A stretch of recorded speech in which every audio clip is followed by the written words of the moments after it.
Are you listening? Damn.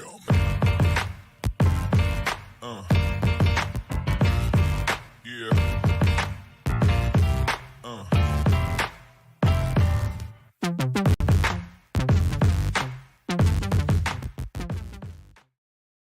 Hello and welcome back to another episode of the Damn Podcast. I am your host, Angie Machado. Joined with me this week is BeaverBlitz beat writer Jake Hedberg. Ty could not make it this afternoon. Jake, how in the heck are you? Doing pretty well, Midterms are finally done. Had a big flag football game tonight, Doing All right. pretty good. Midterms are done. I remember those days. It was a long time ago, but it's a good feeling when midterms are done. The Damn Podcast today, probably not a super long episode. We're coming off a bye week. I do want to talk kind of the final stretch of the season. So Oregon State season was broken up into 3 4-game chunks. We are 2/3 through the season. Jake, can you even believe that, how fast the season's going? I feel like compared to last year, it's gone by just so much faster. It really is. Yeah, it is crazy. Really crazy. So I want to talk a little bit about the final stretch here, what we've got going on. Midterm grades. I want to pick Jake's brain. He's been running features each day at BeaverBlitz, breaking down each of the position groups, giving his midterm grades. So I want to talk to him a little bit about that. And then we're going to break down some San Jose State. The Spartans come to Corvallis for Veterans Day weekend, Dad's weekend. It's going to be a fun weekend in Corvallis. 5-3 with a couple pretty close losses for the Spartans. You're looking at a 2 overtime loss to Washington State, which was a shootout, and then a 7-point loss to Colorado State. But before we get to there, I'm going to talk a little bit. Oregon State's kind of hit a skid here. I think it's a couple things. I think we've hit some teams that are maybe better than some of the teams we saw the first part of the season. And I also think that the injury bug has hit Oregon State maybe exponentially harder than other teams. Looking ahead, Jake, we got Oregon State has San Jose State at home, at Air Force, Washington State at home, and at Boise State. Yeah. How do you see that shaken out? Yeah, I think these next 2 games are going to be very crucial for Oregon State if they want to end up making a bowl game. And it's not even the factor of making a bowl game. That's the more important part is those extra practices that you get, at least in my opinion, especially for a team as young as Oregon State. Hitting those extra practices are going to be super crucial.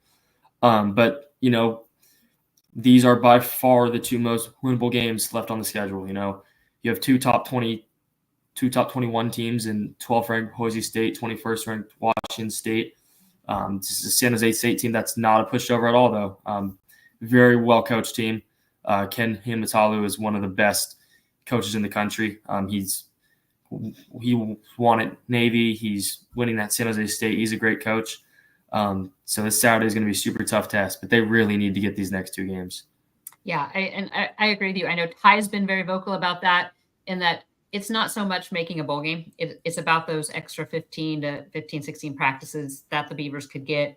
Makes it nice, too, to host recruits during that time frame when guys are actually still working out. A lot of positives, and I don't want to overlook that part of it.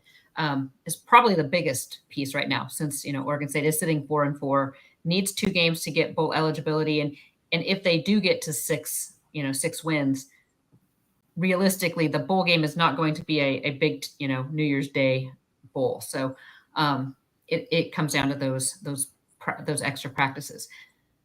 San Jose. So okay, another thing that just kind of popped in my head. Do you think this Mountain West schedule that Oregon State has played maybe is tougher than Beaver fans originally thought, that these Mountain West teams maybe are better than were originally kind of thought? Yeah, definitely. I think if you look at kind of how the Mountain West has shaped out this year, I think Oregon State is playing really the better teams, at least in the Mountain, at least in my mind. The 2 4-0 teams in the conference are, at least in conference play, are Boise State and Colorado State. They've played them. The next 2 teams are 2-1 apiece. UNLV and San Diego State, they played them. And then if you look at the bottom of the barrel, they do play the 2 last place teams in Nevada and Air Force, but one of those last 2 teams beat Oregon State. but four of the teams with the worst 5 records in Utah State, New Mexico, Wyoming, Hawaii, Oregon State doesn't play. So they did kind of get the tougher schedule out of that group compared to Washington State, but it's not an excuse at all. I mean, Oregon State should theoretically beat Nevada's, UNLV's, teams like that, and to have those results, it's a little disappointing, but it's a very tough schedule. It is, and then the injury bug, which we have talked about now for goodness, now 4 weeks. So, the 2 weeks off for the bye has to help Oregon State. And I also want to bring up a point. If you guys are watching us on Twitter, go ahead and tweet any questions you might have in the comments of the tweet. If you're watching us live on YouTube, if you have any comments, make sure you post those in the comments. We'll try to get to those as we go here. But looking ahead, like I said, we've talked a lot about injuries. Looking ahead, I'll get back to the injuries because I want to wait till we talk San Jose State. Let's talk now midterm grades. Oregon State is actually 2/3, so you're just finishing up your midterms all term your senior year. Let's talk a little bit about Oregon State, where they are year one under Coach Bray this season. So I'm pulling up the offense. I'm looking, your grades are kind of averaging out to probably about a B-, my guess here. Best group, running back. Talk to me about why you gave them an A. Yeah, I mean, I think really it's been almost all of Oregon State's offense this year has been the run game. Jam Griffin and Anthony Hankerson are the 2 best players on the Oregon State offense, not named Joshua Gray. 2 very good backs. Obviously, Jam going down hurts a lot, and I think maybe if Oregon State has Jam to beat Nevada, maybe they hang around, beat UNLV. He's that good of a running back. But overall, it's just a deep group that has been among the best in the country. Anthony Hankerson's one of the best scoring backs in the country. He's got 13 touchdowns. He's got 4 games to play. I mean, there's a very legitimate shot he ends up breaking up Jaquiz Rogers' single-season touchdown record at 21. It could very well do it, especially if Oregon State gets that 5th game with the bowl game. Just a deep group. Jake Reichel's seen time. I've been impressed with Salah Hadeen when he's been involved. It's a very, very deep group. Thomas Ford's done a great job. It's important Oregon State keeps on to Thomas Ford because we already knew he was a hell of a recruiter, and the connections that he brought to the staff were crucial. But what we've seen on the field is even more important than that. Okay, going along that line, offensive line. I mean, you can't run the ball without a great offensive line. Or you have Oregon State as a B-. Yeah, I mean, if prior to the UNLV and Cal games, that grade would have been a little higher, I think. But they struggled protecting the quarterback against UNLV. Gave up 6 or 7 sacks, including 3 to Antonio Doyle. Then the run game was kind of stagnant against Cal, couldn't get much of anything going. So that was kind of the drop from maybe a B+, B range to a B-. I think Oregon State fans, they may be a little disappointed with the offensive line play, but I mean, Oregon State fans have been spoiled with some really good offensive line play with guys who are starting in the NFL, high-level players. Outside of Josh Gray, there's no Tali Fuag on this team. There's no first-round, top 10, top 15 draft pick. Still, they've done a fantastic job. I think both the Colorado guys have been very impressive in pass pro, especially Han Wells. I think he's allowed 1 or 2 pressures, and he's playing banged up too. So he's done a great job. I think health here has kind of been an issue. I mean, the Beavers have lost Jacob Strand, Tyler Volton, Tyler Moreno, all guys that were, competing for starting spots or had starting spots. So the Beavers went from being, 9 to 10 guys deep to now having really only their starting 5 and Luka Vincic as the 6th man. So having that lack of depth kind of stings a little bit, but overall it's been a good first year under Kyle Levan. Yeah, I agree. Now, the next 3 groups we're going to talk about: tight end, wide receiver, quarterback. Jake gave all C- too. Tight end, C- seems, I'm not going to disagree with you, but how much of that is the tight end play and how much of that is the fact that they're not getting targets? Yeah, I mean, again, I feel like all three of these positions are kind of tied together. Yeah, It's they're been tied together. wildly inconsistent. Outside of Trent Walker, he's been the one consistent part of the Oregon State passing game. Trent Walker is going to go out and get his, 7 or 8 catches every game. But outside of that, I mean, receiving wise, I think there's no receiver that's had more than 5 catches in a game once. I don't believe. There's been guys that get 4 a couple times, but it's been very sporadic.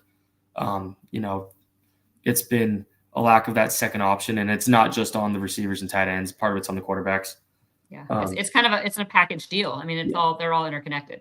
I mean, having 4 touchdown passes at this point in the year is not where you want your offense to be. No, it's good. It's good Oregon State's scoring the ball with the run game, but I think we saw it. We've seen it a few times now. Oregon State gets down to the goal line and they just run the ball three straight times. We saw it against Cal once. I think it happened against UNLV, and it gets stopped because the Beavers really don't have any red zone passing presence. I mean, only 2 of their touchdown passes have come in the red zone. Yeah. Well, and that's just it. I mean, they become one-dimensional. So the blueprint to stop them has become way easier. And you get down the goal line. I don't know whether that's a lack of, really a red zone receiver, which we thought Darius Clemens could potentially be. He's been hurt. We haven't really seen him been used in the red zone at all this year. It's really just, I mean, Trent Walker's got the only 2 red zone touchdowns from receivers, and David Wells caught the 1 deep touchdown pass from Idaho State, and then Caulfield had his from the 25, 30-yard line. So it's, having that one-dimensional offense is, at least in the red zone, it's not good. And I think it's been hurt too with the loss of Jam Griffin, because now it's really they can just key in on Hankerson really on Hankerson and Walker and take away really the only 2 consistent players Oregon State's had in terms of skill players that are healthy have been Hankerson and Trent Walker. Outside of that, it's been inconsistency, which I think has plagued this offense as a whole. Yeah, I think that's maybe the theme for this offense for the first 8 games. It's just inconsistent. Haven't been able to maybe, sustain drives, score when you need to score. We've seen flashes, and I thought early in the season, I thought we were kind of scratching the surface, but it's almost regressed now. And I think part of that is injuries. Part of that is defenses are able to key in. Part of it is, I think you look at the run defenses at Cal and UNLV, and they're 2 of the better run defenses that Oregon State will face. So that all kind of plays into play as well. So you haven't released all of your defensive midterm grades yet. That will be coming this week on BeaverBlitz. I will say that defensive line, is that going to be your worst grade? Yes. On the defensive side of the ball, but special teams might be lower. Okay. Yeah. So defensive line, and we'll wait. We can talk about more midterms next week once we've kind of released all of these. But defensive line, D. And I don't say I disagree, but what's killer on that is that they're playing with 3 scholarship D linemen. Yeah. That's the thing. I mean, they can't really control it, but there's been no presence really outside of, Thomas Collins when he's been healthy, but he's missed the last 3 weeks now. Yeah. He will be back this weekend, supposedly, according to Trent Bray. So that's pretty reliable. It's just been, there's been no pass rush, and that's very concerning. The run defense, I will give Coach Tuiaki credit. It's gotten better the last, every game they've improved from ever since the Nevada loss. When they just got decimated, destroyed. I think they held their own against a really good UNLV rushing attack. And then against Cal, they were, solid. They weren't game breakers. But then it again, was very bend, don't break. Yeah, but then again, the lack of pass rush, it's not just on the defensive line, but, it allowed Fernando Mendoza to look like, prime Tom Brady back there and up the Oregon State defense. So it's and make just random, Patrick Mahomes type pitches out, and it looks like a broken play. Having half a sack between your defensive line in 8 games is it's just flat out bad. And it's bad. Yeah. There's the tackle for loss numbers are 8.5. It's about 1 a game from your defensive line. not great. I think Hamisi Haluni's done a pretty good job at that. Collins has when he's healthy, but really there's a lack of explosiveness almost up front. And I would not be shocked if this is a spot Oregon State looks at heavily in the portal as defensive tackle. Yeah. And like you said, and what you're talking about the offense and how quarterback, receiver, tight end are all kind of interconnected. I would say that the defensive line, it starts there too. Yeah. For the defensive front. People can, on BeaverBlitz and the Lodge, there's been a lot of talk about the, maybe lack of production from the DBs. But if there's no push at the line of scrimmage from the defensive line, it kind of blows up everything. Yeah, exactly. We do have a question. I'm going to jump in the chat here. Billy Scholten said, in hindsight, would it have been better for the program to hire a more experienced head coach and leave Bray at DC with a co-head coach designation? No, I agree. Although, what's funny is I think Indiana is kind of showing this blueprint now in this new day and age on how to jumpstart a program. They go to hire the head coach from James Madison, who comes in, brings in half his roster of a good G5 team, and look at them now. I mean, undefeated in the Big Ten. I think what Oregon State's doing is going to be more long-term play. And again, without a conference or without a major conference, Oregon State was kind of in a rock and a hard place. Yeah. He also, Billy Scholten says, I love Bray, but I think a lot of us thought that the key defensive players they brought in and they would have stayed, but there was still a mass exodus. I think the plan was a lot of them were going to stay. That was the plan if Bray was hired. And then I think some massive cash was thrown to some of the players. So Oregon State couldn't compete. Yeah. I mean, having a defense with Easton Mascarenas, Achille Arnold, Sione Lohea looks a lot different. I mean, Jermod McCoy was gone. He was already getting the money, and he entered the portal like right after Smith left. I don't think Bray had any sway over him. But I mean, losing those three guys, not only from a field perspective, but if you look at the kind of leaders that specifically Easton Mascarenas and Achille Arnold are, those are two great guys to have in your locker room. Yeah. And that's where I think it almost hurts most. Not to say Oregon State doesn't have any guys that aren't, leaders like that, because they totally do. Just Easton Mascarenas is a great leader. I think you're seeing Melvin Jordan. He's kind of taken over that spot as the vocal leader, which is great because he's only a sophomore, so he's got 2 more years of it. But I mean, Oregon State, they missed those three guys on and off the field. Yeah, and that's just it. Now you look at Oregon State's defense, and it's so young. I think we talked about it last week, just how many underclassmen. I think out of 11, 6 were underclassmen. I think that's what we had. All the guys of all the guys who at the start of the year were anticipated to be starters, Saluni will be gone, Taylor will be gone, Jade Robinson will be gone, and then everyone else should be back. I mean, if you look at it, Thomas Collins, redshirt freshman, Takari Hickle, who was going to start, he's a sophomore. He'll be a sophomore again next year with a medical red shirt. I mean, Aloma Toshu's a junior. Helvin Jordan, sophomore. Isaiah Chisholm, redshirt freshman. Dexter Foster, freshman. Yeah. Andre Jordan, sophomore. Exodus Ayers, freshman. Skylar Thomas, junior. Noble Thomas, sophomore. Cy Vanderalli, freshman. A ton of youth. So the future is bright. I mean, really, it's only those 3 guys and Tyrese Ivey that graduate. And then, and then you bring in the guys like Aiden Sullivan, Kobe Singleton, and some of those guys. That'll be back. That'll be back. Nick Norris, Takari Hickle. Yeah. Kelsey Howard even. Plus the portal, today's day and age, the roster, there's going to be guys on different programs right now that'll be in Corvallis in a month and a half. Yeah. Which is kind of weird that it's already gotten here this fast. Yeah. It's going to be crazy. I mean, that's, and there will be guys that leave Oregon State program. Yeah. Maybe some surprises. It happens every year, but then there's always going to be another group that is ready to go. So, I don't think looking forward, the injury bug can be as bad as it's as bad as I've ever seen it hit any team that I've been around college football now this is my 18th season. So I haven't seen any team suffer this many key injuries. Okay. So let's talk. So kind of transitioning into San Jose State, Who do you think? Oh, we have another. Is Kobe Singleton eligible for another year? I thought he said at the beginning of the year he had nothing left.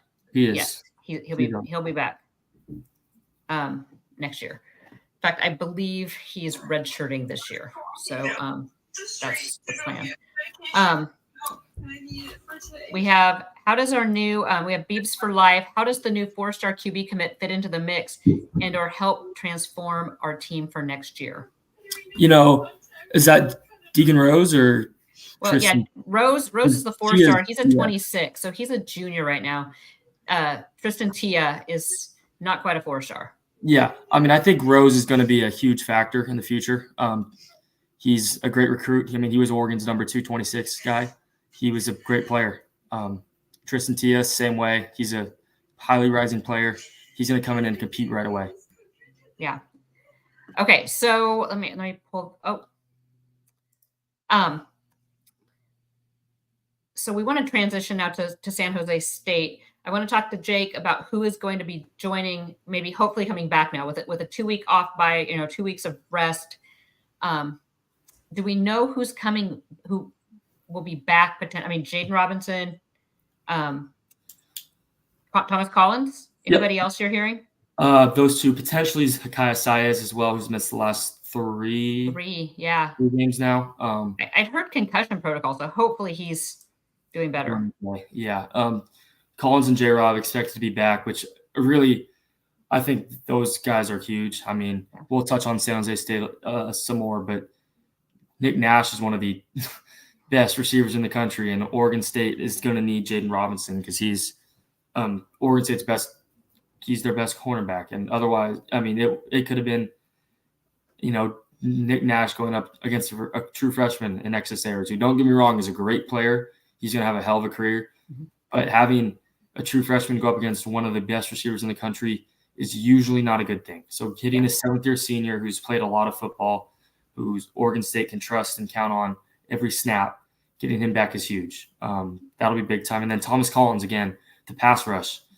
If it doesn't matter if Jaden Robinson's covering him, if whoever the San Jose State quarterback will be, they're still deciding. Whoever that is, if he has seconds to sit back there and throw, he has all day in the pocket. Robinson's going to get beat at some point. It's just how football works.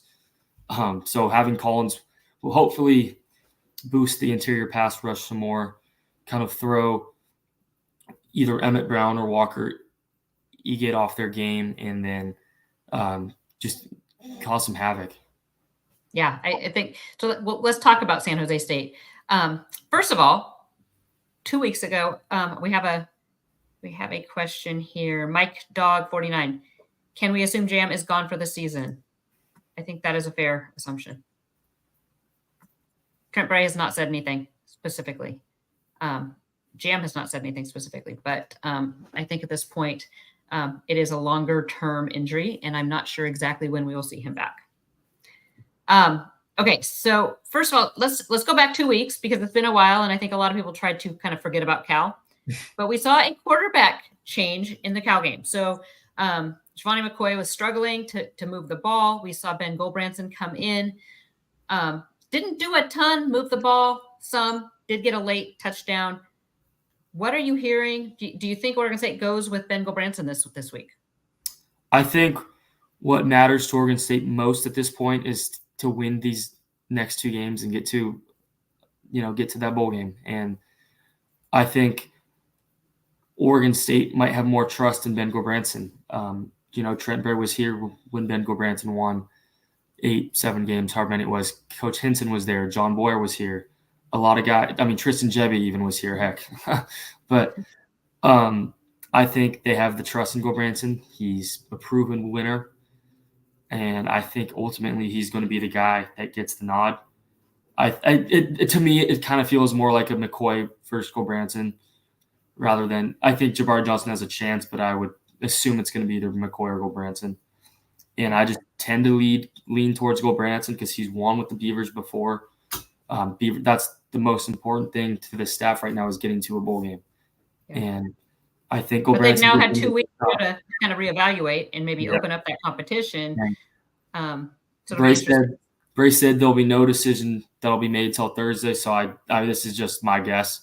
Yeah. I believe it'll be Gulbranson. That's just kind of my gut feeling. Bray will decide tomorrow. I would imagine nothing will be made public until we're really warm up on Saturday, which will be pretty interesting. But get to Corvallis, get to research early if you want to know who the starting quarterback is.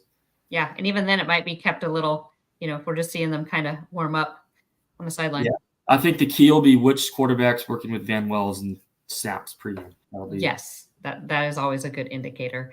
Okay, so San Jose State. Again, I think maybe in August when we looked at the schedule, we thought this could be an easy win. I think a lot of people kind of saw this as an easy win. They lost their coach. Brent Brennan went on to Arizona. They bring in Kenui Matalolo from Navy. And he has really picked up 5-3. Like I said earlier in the show, their 2 losses was a double OT loss to Washington State. I think it was like 54-52. And then they lost by a touchdown to Colorado State. Their offense ranks 43rd in the nation, but they have the 7th ranked passing offense. Defense ranks 77th, 66 in rush D, 80th in pass D. What are the strengths of the Spartan team, Jake? Yeah, I think you said exactly. It's the passing game. Yeah. They have 2 quarterbacks in a former Washington State Cougar in Emmett Brown, and then Walker Eget. They both kind of been splitting time. Brown's played more and been better, so my guess would be Emmett Brown ends up being the starter. But this is a good offense.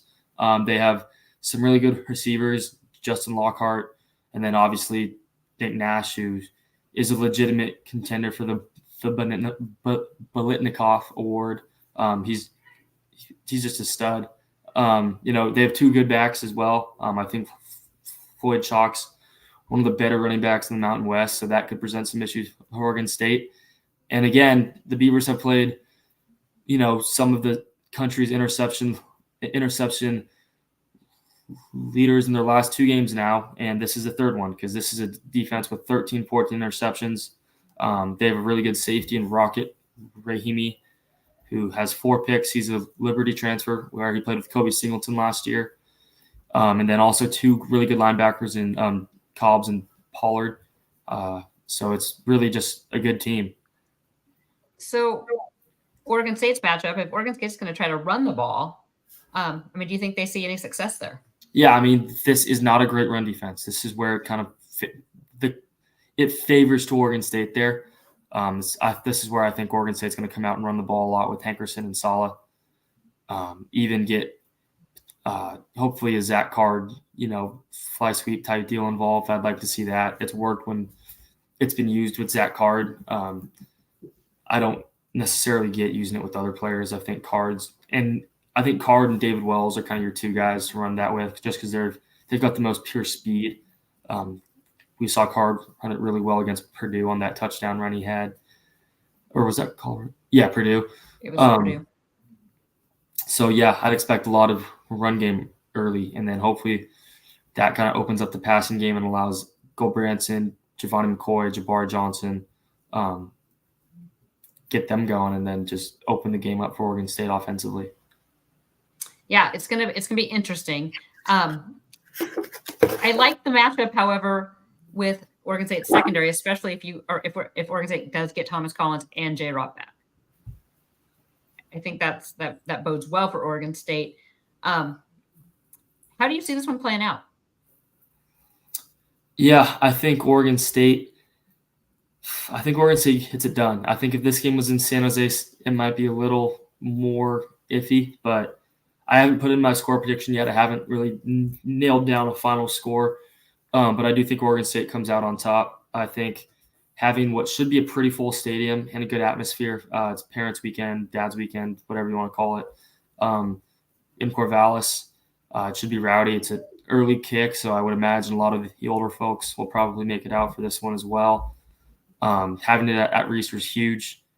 I just think Oregon State is going to bounce back. I think Hankerson is going to get going, and I think the Beaver. I just got a feeling the passing game is going to open up too. I think this will be a game where hopefully everything kind of comes together and the Beavers can come out on top and make a bowl game. But if there's another letdown game, then the spiral might keep rolling through the rest of the season. Yeah, I mean, you look at it, and that's just it. I mean, I'm anxious to see how this team responds. Being that there were 2 bye weeks this year, we already saw how they responded after the first bye week. They came out slow and sluggish. They can't do that against San Jose State. They, like you said, they really do have 2 chances here because Washington State is going to be a tough one. Boise State, they look good. So that's going to be, and on the Smurf turf, it's going to be even tougher. So snowy Smurf turf. Jeez. Yes. And okay, by the way, I watched some of the game on Friday night. The Pac-12, I sure told them they had to change turf colors before they joined the Pac-12 because I like it. I like it. I think oh my gosh, they blend right in. I mean, that's a great advantage for them. Yeah. Great advantage, but just tell them they have to wear their orange jerseys every time. Yeah, exactly. I just looked up the odds on part of the CBS Sports app. Oregon State's a 3-point favorite right now. So basically that's home field. So it's basically a toss-up. It's a game essentially. Yeah. Okay. Anything else? We do not have a full show this week because it is a bye week. Next week we will because we'll want to recap San Jose State and talk about Air Force. Anything else you want to talk about before you go hit the intramural? Is it flag football intramurals? Mm-hmm. Okay. How's the team doing? We won our first game 42-0, which was good. Last week, a few of our guys were gone. Did not go so well.